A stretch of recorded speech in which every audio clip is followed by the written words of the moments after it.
New Thought Media Network. We are a global broadcast network of positive music, media, and entertainment, inspiring humanity's evolution along the journey of enlightenment and creating a world of love, peace, empowerment, and prosperity for all. New Thought Media Network. Positively inspiring.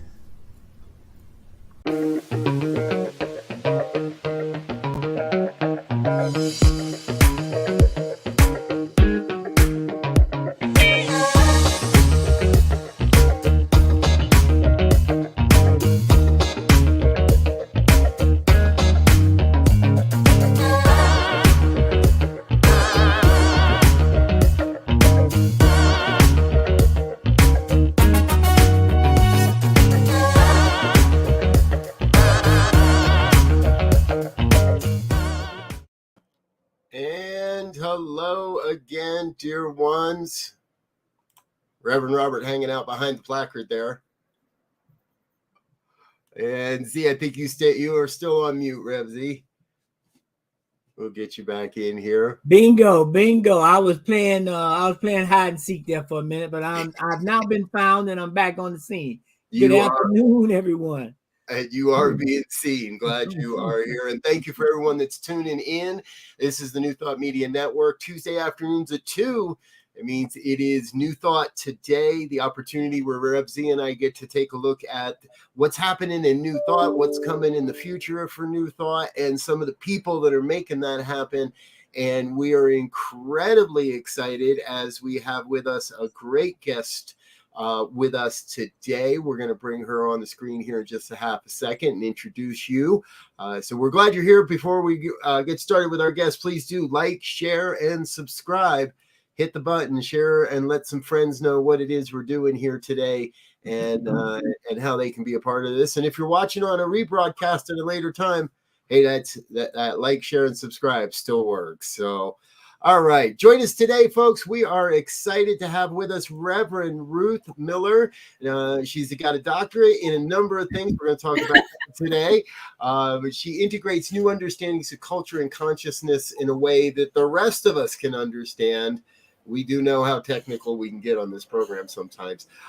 She's got degrees in anthropology, environmental studies, cybernetics, and the systems sciences. Dr. Miller taught in several colleges and universities while working as a futurist and organizational community development consultant all across the Pacific Northwest. She now claims to be in her second career as an ordained New Thought minister. When you read her full bio, you would think it's maybe a fourth or fifth career. She is an ordained New Thought minister. She's written over 24 books on the history and power of applied metaphysics. She serves Unity and Unitarian churches as well as Centers for Spiritual Living across Oregon. And LZ and I are already conspiring to bring her to Colorado.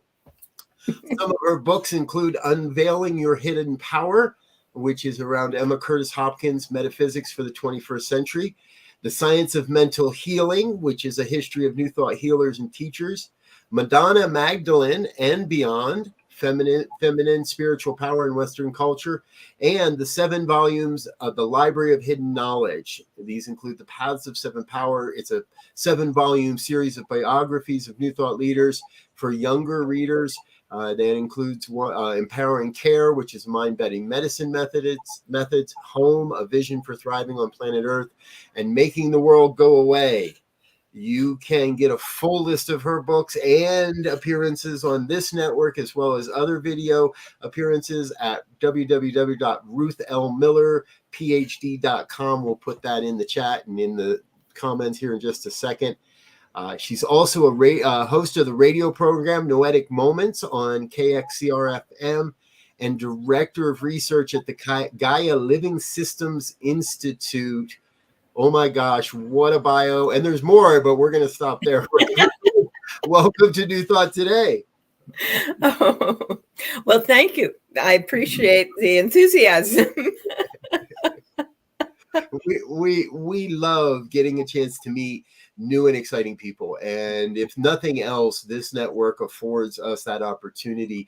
I'll start by saying I've been hearing your name for a while now, and I know you've appeared on a couple of other programs here on the network. And our dear friend Laura Topper has been whacking me upside the head to get you on this show. And we had a couple of missed schedules. And so it's really actually very wonderful to have you with us today.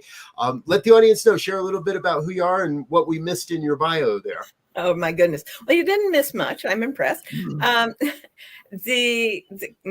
current situation is that I'm living on the Oregon coast. I have 2 or 3 congregations that I'm working with. And I have a group of students in the Portland area that I work with. I do a couple of online classes. And I'm finishing up, I'm actually toward the end, I guess I am, of rehabbing my 7th rehab, my personal 7th. I've been part of rehabbing houses for most of the last couple of decades, that I will live in for a year and then find someone who wouldn't otherwise be able to get into a home and help them get into this one.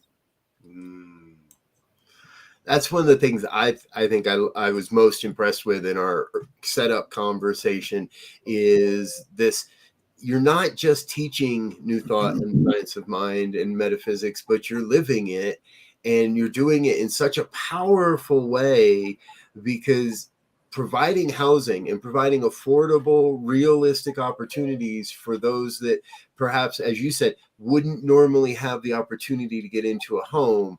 And it sounds like at 7, I mean, you've seen a bunch, I'm sure at this point, but this is really impressive work. Well, thank you. It was a marvelous opportunity when I was living in Portland to be part of the group of folks who was making that happen. By the time we were done, we had 5 nonprofits and over 500 houses were done. And it felt really, really good. Well, Doc, I tell you, as the saying goes, just what the doctor ordered from the doctor. I am thoroughly impressed, and as Reverend Roberts said, somewhere we need to take your picture and put it beside the concept of New Thought today in terms of the interdisciplinary approach with the studies that system theory and cybernetics. I remember my first introduction to cybernetics was back in the early 70s with Maxwell Malt and his psycho-cybernetics. I had the class. It's down here. Yeah, I had a professor who that was the textbook for the class. Good for him. And when I think back to that time and I look at where we are now in terms of these interdisciplinary approaches, these active engagements, not just theoretical approaches, that is what we need in New Thought, so that we create a spiritual community that is action-oriented and interdisciplinary, not just theologies or orthodoxies, but some practice. And I mean, full stop. That's it. And I am so glad to be here today. Well, I'm honored and I'm delighted to hear that, because as you know, often people are so excited about the theology and the processes that they don't really realize the potential for making this a world that we can all truly, truly thrive in, using not only what we know through the spiritual work, but what we know through the intellect and what our hands can do. Yeah. And I think, that process that you just laid out, in that, we may start, well, you can start from any end of that, but if you start from the theological and spiritual perspective, then that gives you the understanding of the intangible world of energy, if you will. We call it quantum physics, we call it the matrix, we call it a lot of different things. But we understand at any level you want to talk about it, we can articulate it, that there is a power, a presence, an energy, a field that will allow us to take those theoretical ideas and put them in there, that will go in a cauldron, if you will, and marinate. And then on the other side, you get some soup, so to speak, and which is the action, which is the thing that's tangible, it's tasteable And that's what we need now when we look at, the issues that we're facing with housing, with food, education. I mean, one thing about the COVID pandemic, I think one of the good things, I think there were several good things, but one of the good things was the wake-up call that said all of the systems, speaking to the system theory part, that we have are either flawed, no longer working, or need to be modified to adapt to a new environment, a new set of conditions, circumstances, and stimuli. And that's what I think New Thought and all of life should be moving towards. I love hearing that. All the systems that we grew up with were created from a mindset that was based on machines. And so the systems were cogs. They were simple, this makes this happens. They were cause and effect systems rather than recognizing the emergent properties that any set of things working together are going to have and the field that is developed around those. And so we now have a set of systems that have nothing to do with the experience we're experiencing. So of course they are breaking down, and it makes it easier for me to observe, both from the anthropological perspective. We have a culture that's in transition. We have, during the time I've been studying cultures, when I started, there were like 5,000 different cultures on the planet. Now we're down to about 200 or 300. Because this one culture has tried to take over everything and do away with any other way of being on the planet. And yet those ways of being on the planet lasted for thousands of years without destroying their environment. Whereas this short-term one that we live in, which I call empire culture, the culture of acquire, accumulate, and control, or fear and control. That's the culture we grew up in. With a machine-oriented notion of how things work, right? Has nothing to do with how the planet is. And, as soon as one gets into the systems thinking and then merges that with the understanding we have in the quantum physics, we've got a whole new ball game, literally. And new kinds of systems need to emerge that honor fields, that honor the recognition of the one, that we are one interconnected whole. And so a lot of what I do is help people see how we got where we are, and help people maybe see how we could be living if we lived from that other perspective. Well, and I am so glad I'm here. I keep saying that, people, please forgive me. I'm thinking about, before we went on the air, we were talking about Jay Forrester, who some consider the father of system theory. And for those of you who know, don't know, he was a MIT guy who helped develop guided missiles first. But he understood, he moved away from that into a more system theory of all things. And the one thing that stuck out to me when I was at a workshop about his work was that he says sometimes the systems are counterintuitive, and the way we operate now is what that counterintuitiveness does, it takes you out of this mechanical way of things happening, because it's counterintuitive. It's not sequential. It's not in a linear fashion rather. And so that's how we have to begin to look now, I believe, because the so-called tried and proven methods are no longer working because the conditions are not there. I'm glad you clarified that phrase, counterintuitive, because it isn't what it means. It means what you said. The things that are happening, that actually happen, do not follow our linear sequential way of thinking. That's what they mean when they say counterintuitive, that it doesn't follow the traditional line of thinking. What it is totally intuitive. Ralph Waldo Emerson helped us to see that. And that was the first of my Library of Hidden Knowledge books, was Ralph Waldo Emerson's explanation of how it is that the universe functions totally from that intuitive principle and process, not from the linear that we have been led to believe based on that mechanical view of how everything works. Yeah. Yeah. And I'm finding this fascinating, because when people walk in the door, at most, I'm going to say most with big air quotes, folks, when people walk into most New Thought communities, whether it be Unity or Religious Science or Science Mind, now Centers for Spiritual Living, we're almost immediately taught it's all cause and effect. And the only real cause is your consciousness, and it's all cause and effect, and it's all cause and effect. So it's very easy for the beginner student to fall into that sense of linear, and I'm going to travel a linear path to leadership or to greater service or to just heal my own grief and my own stuff. Nice. And nice. We hear these stories. I can't tell you how many people have told me the story that they sat in the back row crying their eyes out for the first 4 weeks. And, yep. And that's not to discount those experiences. We have to come to that first realization of cause and effect. But I think a lot of people get trapped there, or they get comfortable there, rather than saying, okay, now how do I utilize this knowledge of cause and effect to open up into a more holistic, systematic thinking?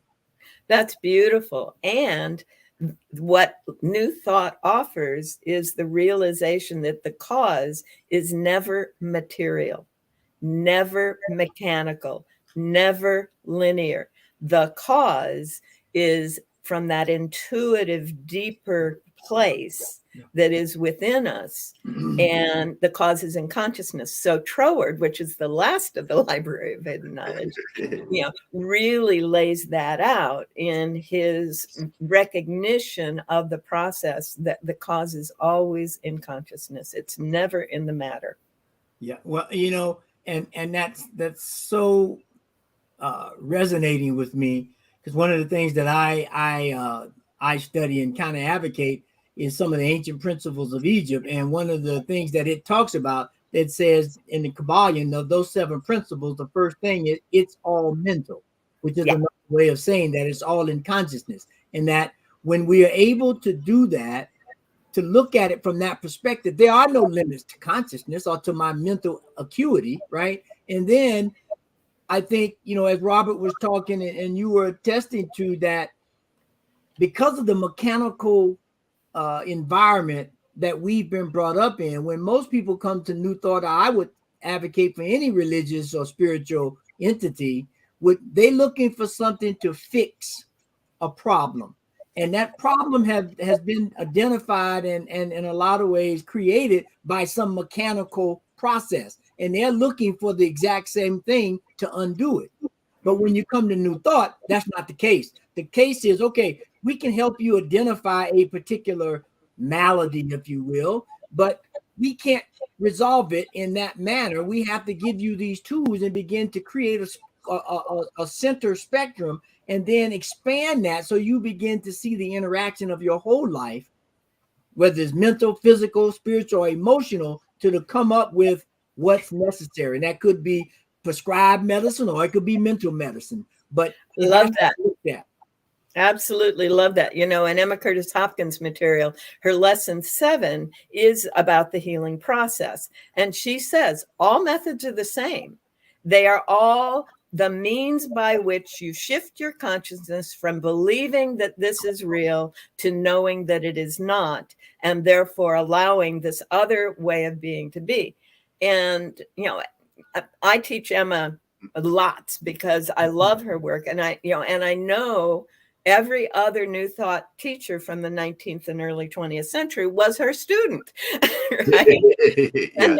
And so when I read Science of Mind, or I read Lessons in Truth, or I read, everyone except Troward, who was parallel to her, all of these other folks, I am seeing their interpretation, their understanding. Florence Shinn, all of them are interpreting and understanding what they learned from Emma and other places.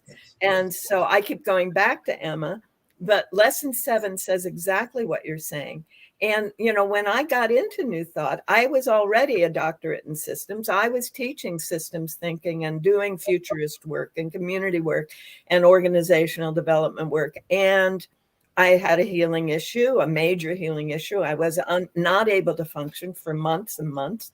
And by going inside and drawing on Emerson's work, on Florence Scovel Shinn, I had to find her, and Course in Miracles and some other sources, I was able to find the material that is New Thought. And what was very cool for me was here was a religious spiritual path that conformed to my intellectual understanding. I had yet to find that anywhere else, whether it was Buddhism, Hinduism, Judaism, Christianity. I could not find that until I came to New Thought.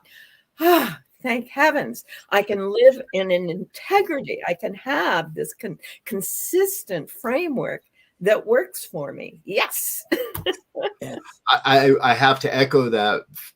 That was the exact same feeling I had when I first found the science of mind. And it was one of those, for me, if you haven't heard this story, folks, or if you have, forgive me for repeating it, but my girlfriend, now wife, was off on a catering gig, and I came home from work and there was this big book on the table that I'd never heard of. And it was called The Science of Mind. And my choice was between the book and the TV that Friday evening. So I chose the book. And a few hours later, I'm a puddle of tears sitting on the couch because here was finally something that sounded as if I could have written it. Here was something that sounded like I finally heard myself in a spiritual philosophy. Beautiful. And I know so many people that find this philosophy have that experience, but we also have that experience that for many, this is also the first place they can be heard as LGBTQ. This is the first place they feel they've been heard as a person of color. This is the first place they feel they've been heard as someone with a different mental abilities than what we all label as normal. So thank you for bringing that in, because it always reminds me this is a very approachable philosophy, and we can learn the same information. We can learn from the same material that so many countless have. And that's what I love about one of the other books we were discussing, The Science of Mental Healing, is you actually make the connections between and follow the evolution of this from teacher to teacher. Yeah, I actually reached back and picked it up off the shelf after we talked about it. Yeah. This is a very small book. There are other books that are the history of New Thought, but my students needed something that was approachable. And yeah, I started with Phineas Quimby having, dying. He was dying. And I ended with Michael Beckwith. But after all of that, I sat down and I said, Insights from 20th Century Science. That's the Troward book. And, the experimental evidence. So, and what they all have in common. So I was taking that through. I know why I backed off from saying Beckwith was the last one, because Beckwith is a bridge for me between what's called the feminine arm of New Thought and the masculine arm of New Thought. Napoleon Hill and Wallace Wattles and Charles Haanel, who are also in my Library of Hidden Knowledge, by the way, are the business application, make it happen in the world aspect of the philosophy. They're applying the same principles, but in those ways, right? And what Michael Beckwith is able to do is help us do the, quote, feminine arm, the healing relationship, building that spiritual power arm, and the masculine arm of making things happen in the world. So he is my bridge in my book from the one side to the other. And go ahead, Doc. I was going to say, I like that because and by that the idea of the feminine aspect, because in indigenous cultures and ancient societies, before it turned all patriarchal, You know, it was either matriarchal or the patrilineal. And so the ability to get stuck on a polarity, one end or the other, was kind of monitored and metered. And so we are now experiencing, I believe, in all systems, this over masculine approach to things with no compassion, no empathy, no insight. Not that it doesn't exist, it's just not used that often. And so now we are being pushed or compelled to move back to a more centric position. And I think we all have to try to find our model within that to operate. That's beautiful. The way I like to think of it is, you know, we are in the historical era. Okay. There was a time before history, and there will be time that is post-historical. I don't know what it'll look like, but I have some thoughts. Prehistorically, and in these other non-historical cultures, the men's world and the female world, the women's world, are very rich and very full, and they have their own leaders and they have their own processes, and occasionally they'll overlap. With the emergence of the strong masculine coming in, taking over these prehistorical cultures, we have the masculine over the feminine, ruling it and hiding it. And so the feminine aspect of reality is literally hidden in the culture. You know, it's his story, not her story, right? Yeah. And so what's going on in the feminine world is hidden, and all that power is buried. And what we began to see after the Civil War in the US, when so many men were dying and killed through the war, the women began to move into professional positions. In the 1870s, a larger proportion of women were professionals than in the 1970s, for example. So what we had then is this long period, 6,000 years, of the masculine dominating and hiding the feminine. But what has been happening since the 1870s is what I think is the merging of the two. And I think that's part of why we see LGBTQ. I think that's why we see the androgynous beings. You know, I rarely am in a group of women where anyone is wearing a skirt these days. Right. Yeah. Yeah. Wow. So and my sense is the emerging culture is a culture not of separation and not of domination, but of unification and discovery of the individual skill sets, not based on gender. Right. Right. And you know, you go ahead, Rob. You was gonna say something? Go ahead. I was just gonna say, and I think New Thought out pictures that, because right. The thing that I always hear is, oh, a place where a woman can be a minister. And I was blown away by that.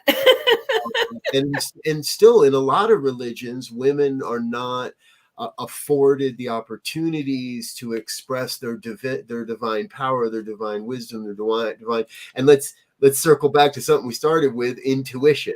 Right. Women have always historically been the receptacle, the keeper of the intuition, and it's always been the women's intuition. It feels so nice that New Thought long ago, whether we did it consciously or not, began to erase those gender norms and gender boundaries.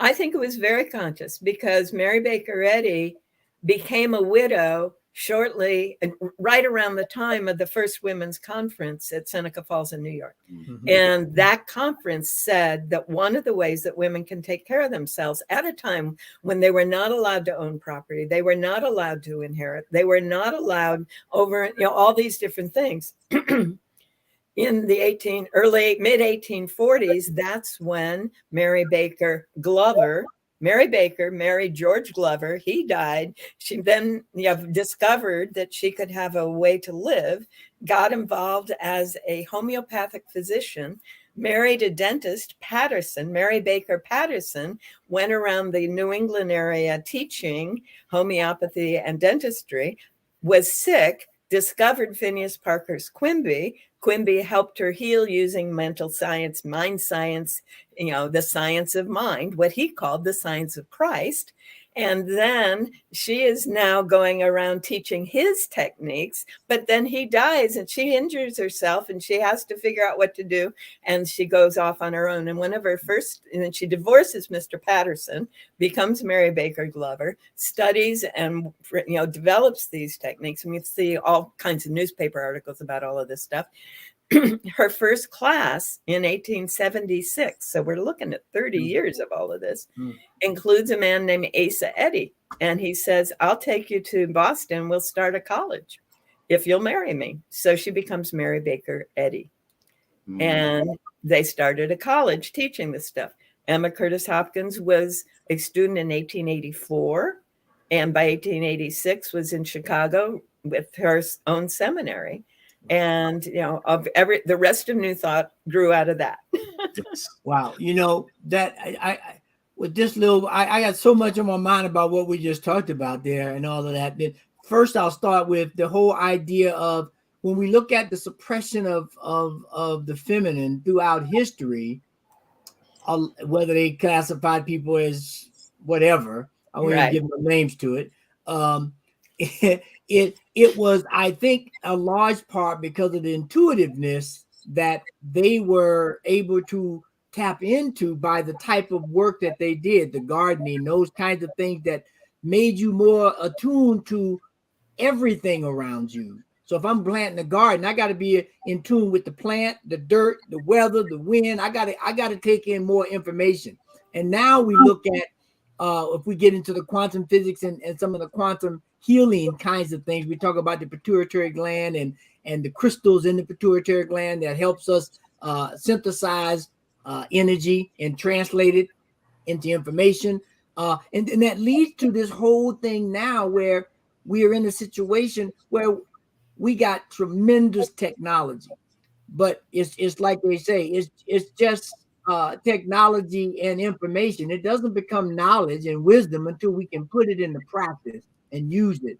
And that's where we are now. We have tremendous tools and resources to solve all of the problems, but the wisdom to put it together and actualize it is missing. And I agree, Doc, we have to get the masculine and feminine aspects of life, like the scepter for medicine, commingled there. Nice. To show that, hey, without this, you're going to be limping along and you can survive for a while, but pretty soon it ain't going to work. Well done. And I think another piece of where you're going with that is we recognize that there is this intuitive capacity in all of us, instead of saying only females are. Men aren't, females are, right? Women are. Yes.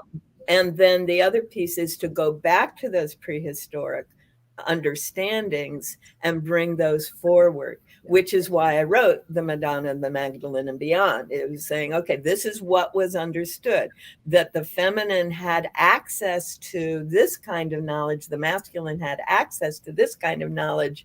These work together, and that was part of it. And in my understanding of the Egyptian structure, except for one woman who took on the masculine, you had to be both a male and a female to be pharaoh. You could not just be the masculine, even though the Greeks and the Romans never understood that, right? Yes. You had to have both aspects, and they both had to be trained in some incredible ways. And, I got introduced to that through some past life regression work that my grandmother was familiar with when I was 10.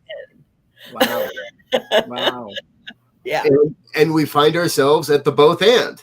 Yeah. I like this, right? We have to be the both and, not just one or the other. Folks, if you wonder what you've stumbled into, this is New Thought Today on the New Thought Media Network. It happens every Tuesday at 2 p.m.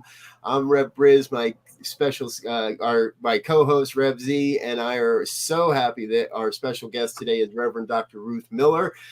This has been an incredibly wide-ranging conversation, and we're not done yet, but we are going to give everybody a chance to take a breather, grab a sip of a beverage, and share with you a little bit more of what we got going on around here on the New Thought Media Network. Give us 2 minutes to let our sponsors have a little bit of a say, and we'll be right back with you more here on New Thought Today. Stay tuned.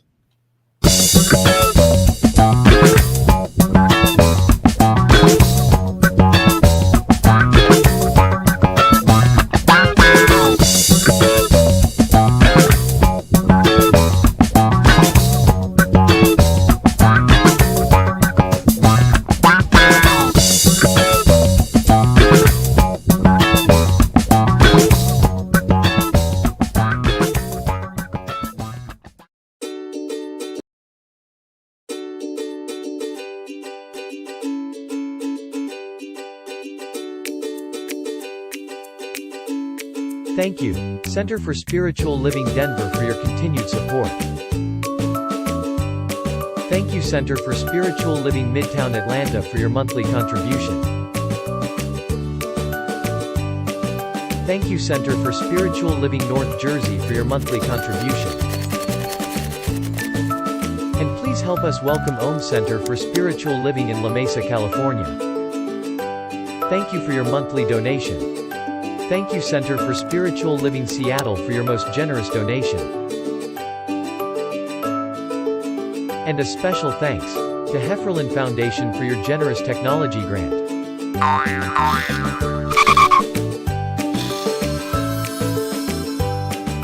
And Suze Ajit, thank you for your very generous donation. And a super special thank you to Dr. Tracy Brown, RSCP. Thanks for being a super donor. And a big shout out to all our committed donors.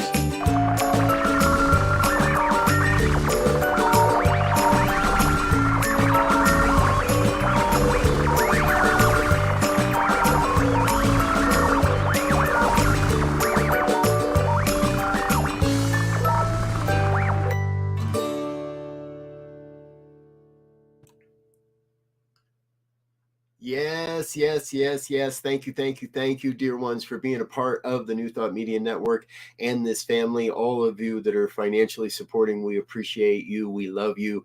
And we look forward to your feedback and being able to continue doing more of this. This is New Thought Today with myself, my co-host, Reverend Z, and our special guest, Reverend Dr. Ruth Miller. We're so grateful that you are with us. Now, before the break, we're straying into some newer concepts here.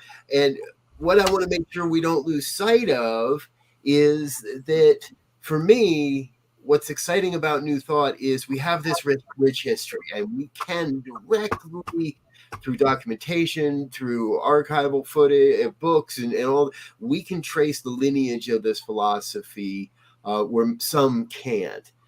And what I love is that what that teaches us, and me specifically, is we're ever evolving. And we were speaking about a little bit in your book that New Thought has evolved up to that point of Michael Beckwith, and perhaps a little beyond in some ways as well. And what we love to focus on here is a rich idea, or the idea of where's this all taking us? Where's this all going? So, Dr. Ruth, you've got futurist in your bio. I'm sure you're expecting this question. Where is this all taking us? Where is it leading us as a human race? New Thought, I believe, emerged at the time when the mechanical system was no longer understood as the fundamental way things work. Mm-hmm. If you look at when Emma was publishing, her first edition of High Mysticism was 1906. The Theory of Relativity was published in 1906. Her final edition of High Mysticism in 1918 came out about the same time that the Copenhagen theory was being established. So quantum theory, relativity were beginning to become a part of, or we're just emerging. in Western culture at that time. Now, of course, the elements of that theory were present in other ways in other cultures forever.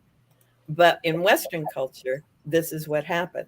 So we had between the 1850s and the 1950s a body of thinking in the spiritual world from Emerson and Eddie and Katie and Emma Curtis Hopkins and all these folks emerging that was parallel to this other thing that was emerging in the sciences.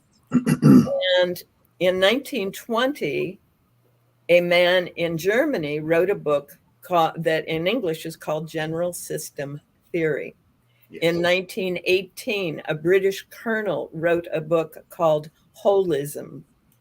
And so these things were emerging in the sciences at the same time that the spirituality of New Thought was emerging. I always have to have a historical context before I can jump into the future, right? So another way to think about it is the model that we had for the brain prior to the mechanical age was that it was demons and spirits, right? And then we had the mechanical age, the machine age. So then it's this machine going on in the head, right? And then we had the digital age, and then it was on-off switches, right? Well, now we're entering a quantum age. It's taken 100 years. It usually takes about 75 years for a concept to become normal. And this is, we're coming up on 100 years. And that quantum theory has described now how we think of mind. Mind is now a quantum field. Ervin Laszlo, a major systems scientist, has, part of Jay Forrester's work. He's the one who made Jay Forrester's work a global phenomenon, right? So Ervin Laszlo calls the Akashic records and the quantum field and the global mind all one thing. He has just merged it all. So where are we going? Where we are going, I believe, is always in three directions at once, at least. Basic directions, all right? One is where technology is driving things. One is where the social systems are struggling to catch up and they fall apart. And one is where our consciousness, our spiritual understanding drives our lives, okay? And what I stopped being a professional futurist.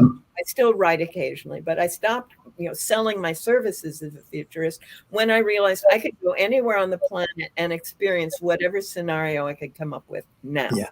Yes. Yes. Which is fascinating to me. Yeah. Yeah. Because it's no longer about time; it's about space. Yeah. And Doc, I love that, because as you were explaining that, and our methodologies are very similar in perspective into the future or current context. And that when you were explaining that, I'm thinking about the whole idea of archetypes and polygenesis, where things happen because of archetypes or this quantum thinking energy field or fields. I like to think of it as a rain cloud. As the culture or the people begin to have thoughts about certain things, they coalesce into a cloud to form or to reveal, not form, but more reveal the archetype, and then it rains down everywhere. And then if you're in tune with that, or you got your water bucket there, you can catch a bit of it. And I love that. That's beautiful. And that brings up that Jung was developing the concept of archetypes at the same time Emma was finalizing high mysticism. So all of that was developing in parallel. And Jung's the concept of the collective consciousness is a huge part of what makes New Thought so powerful. And Troward understood that in that same time period. He was writing between 1906 and 1918. And so much of what he was talking about was the things we're talking about here in the emerging technological scientific understanding. So those folks who are able to move with this understanding will thrive regardless of what the other two directions move in. And they will thrive on the edges of it. Now, one of the things that I've seen historically is the small communities that are essentially self-sufficient always survive, regardless of what the rest of the nations and the worlds and the technologies are doing. So one of the things that I am suggesting in my book Home is ideally we would live on a planet where life was based on villages, which is to say 12 to 40 households that are sharing certain things and have isolate, and are alone in their own, solidarity in their own way. They're sovereign households, but they're working together as a village. And each village then makes their shared decisions. And then the villages, in my understanding, gets to the Gaia Living Systems Institute, need to be working in what are called georegions, bioregions, and I call biogeocultural regions. Mm-hmm. So we take a watershed, like on the island of Hawaii. In Hawaii, the clans on the land from the top of the ridge out into the ocean on everything from the ridge edges out. Okay, so there are strips from the top. So they all have access to every resource on the island in their strip. All right.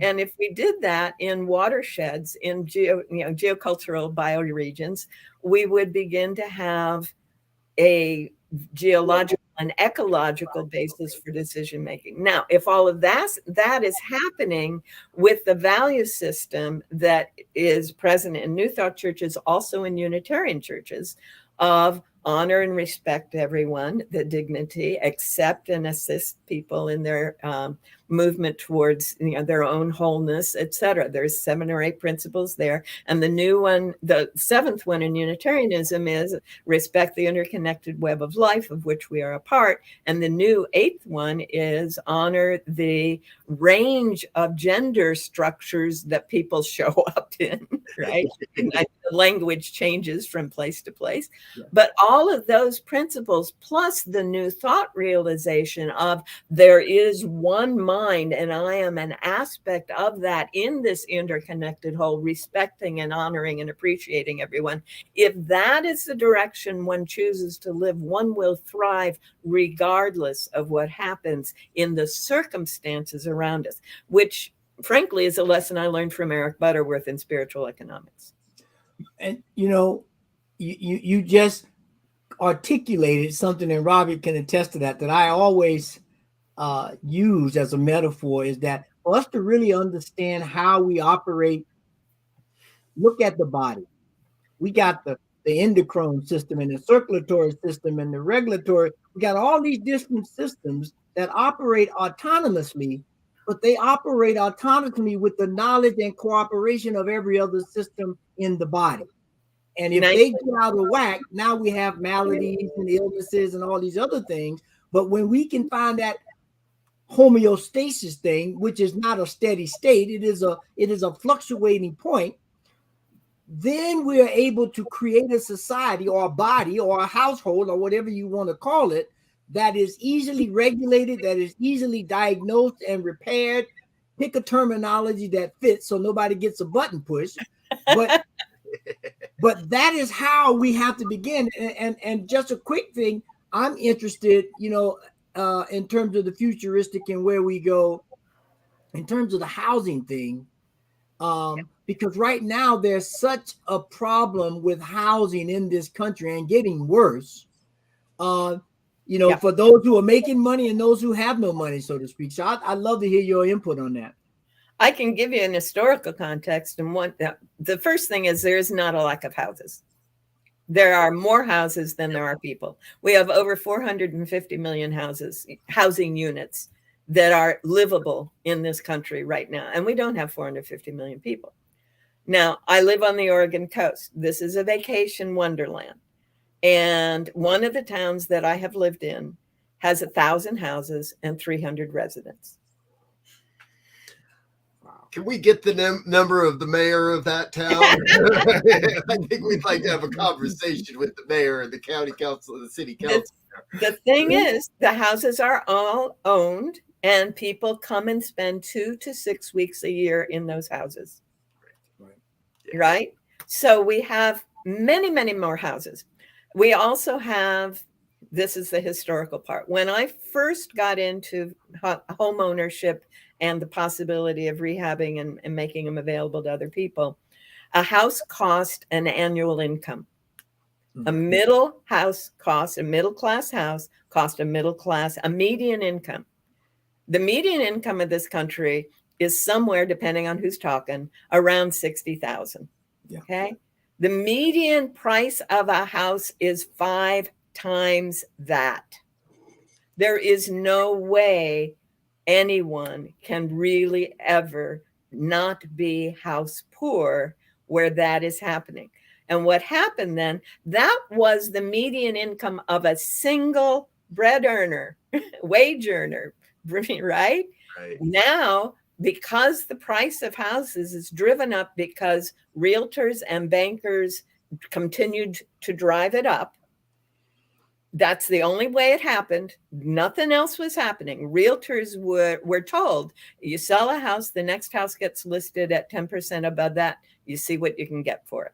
And bankers were told, if you can justify lending the money to them at 100% or 125%, do that, right? So that kept lifting the price of housing. That's a huge part of why we have double income families where no one's home with the kids. The kids are being raised by a school system that is falling apart, that was looking to the past, not to the present, much less the future, and so on. So I'm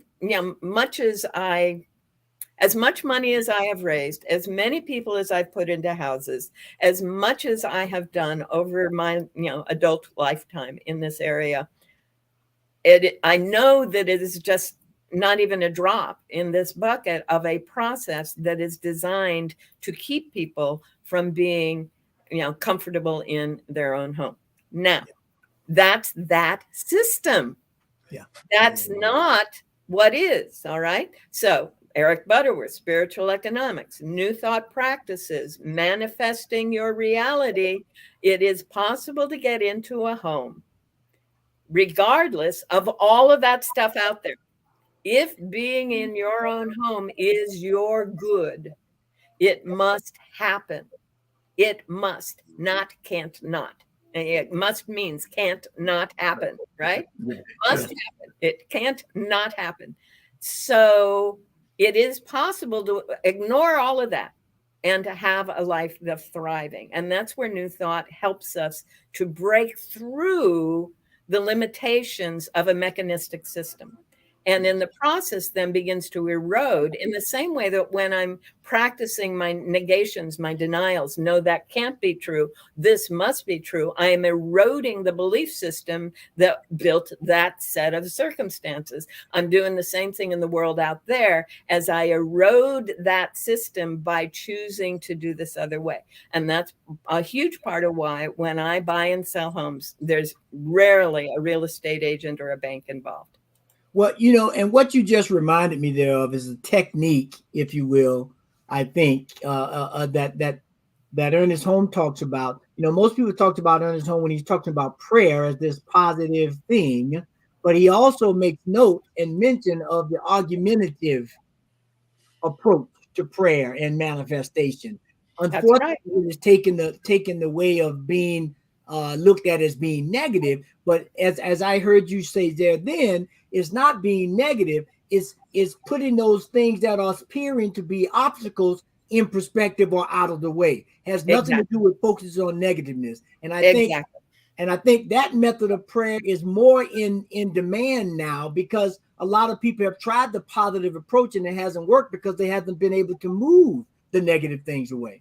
Well, like I say, Emma taught everyone else and everyone else took their stuff with what they were interested in. And lesson 2, and Emma Curtis Hopkins, is to negate or deny that which is not expressing your good in the world now.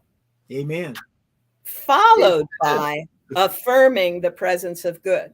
There is no sickness. There is no sin. There is no death in the affirmation, my life within God, who moves and lives and has its being through and as me. Amen. The great denials. Hey, folks, if you've been enjoying this conversation, and I know you have because you're chatting in, please check out Reverend Dr. Ruth's website. It's I have it right here somewhere.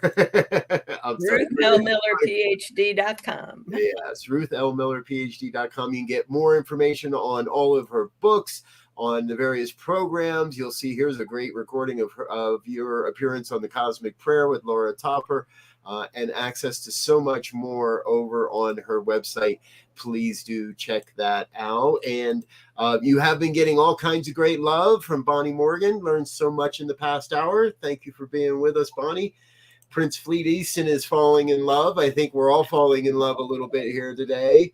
And the woman who absolutely had to make sure you were on this program, Laura Topper, has been with us as well. I think Laura heard her ears ringing in the top half of the program. I hope so. Dr. Ruth, I hope you can come. I feel like here we are, folks. We're at 56 minutes and we barely even scratched the surface. New Thought Media Network, we've got this vision of an intentional community somewhere here in the mountains of Colorado. I want you on the consciousness team for that one for sure. All right. And I'm sure we can get into a whole bunch of other great conversations in the future. So I hope you can come back and join us again sometime. I'd be happy to. I just need to know ahead of time because I'm often teaching on Tuesday afternoons. So I think we might need to make a special program just for you, but we'll talk about it. Before we go, folks, we always do like to finish up with some final thoughts. Let's start with Rev Z. Some final thoughts today. Woo, yeah, I there's so many, and if I had to dial it down to one, I would say I would encourage everyone, including myself, to begin to look at and analyze and study system thinking, which does not mean mechanical thinking, as you will find as you study. It is so in line with New Thought and spirituality that it allows us to really come alive, I believe. And I found the book that I got started with called The Introduction to System Thinking by Dapper L. Kaufman Jr. That's really I'll put it in the chat later, but I find a good simple book. There's some heavy stuff, but find something to begin to think systemically, so we begin to take more than ourselves and our little things into account. I'm sorry, that was a long thought, but thank you. That was marvelous. Dr. Ruth, final thoughts. Final thought. The whole is we are a part of, a reflection of, and constantly affecting and being affected by the whole of all that is. And we are never isolated alone. We are fully empowered in every moment of every day. Beautiful. Thank you. Mine's pretty easy today. Buy a book. Go to Amazon and buy a book. And the Troward book, The Creative Power of Thought, is actually available for free as an ebook right now. If you're a Kindle reader and you enjoy Kindle, go to Amazon, do a quick search, Ruth L. Miller. You're going to find a wealth of things. Buy a book. Want to include Trisha as well. She just chimed in that this was an amazing conversation. Thank you for being with us, Trisha. We appreciate you being here. Folks, please do remember, like, share, and subscribe. Let your friends know what we're doing here on the New Thought Media Network. This is New Thought Today. We're here on Tuesdays, 2 p.m. Mountain Time, and you can find our full schedule at ntmedia.org. We currently have about 35 to 40 hours of live broadcasting a week on a wealth of different topics, from prayer to meditation to grief counseling to relationship work to anything you can imagine, pretty much. We have it here. Oh, there's our dear Laura Topper as well. Thank you for being with us. Thank you for being with us, folks. I'm Rev Brz on behalf of everyone here on the New Thought Media Network. Thanks for being with us. We look forward to seeing you again real soon. Until then, peace and blessings. Thank you both.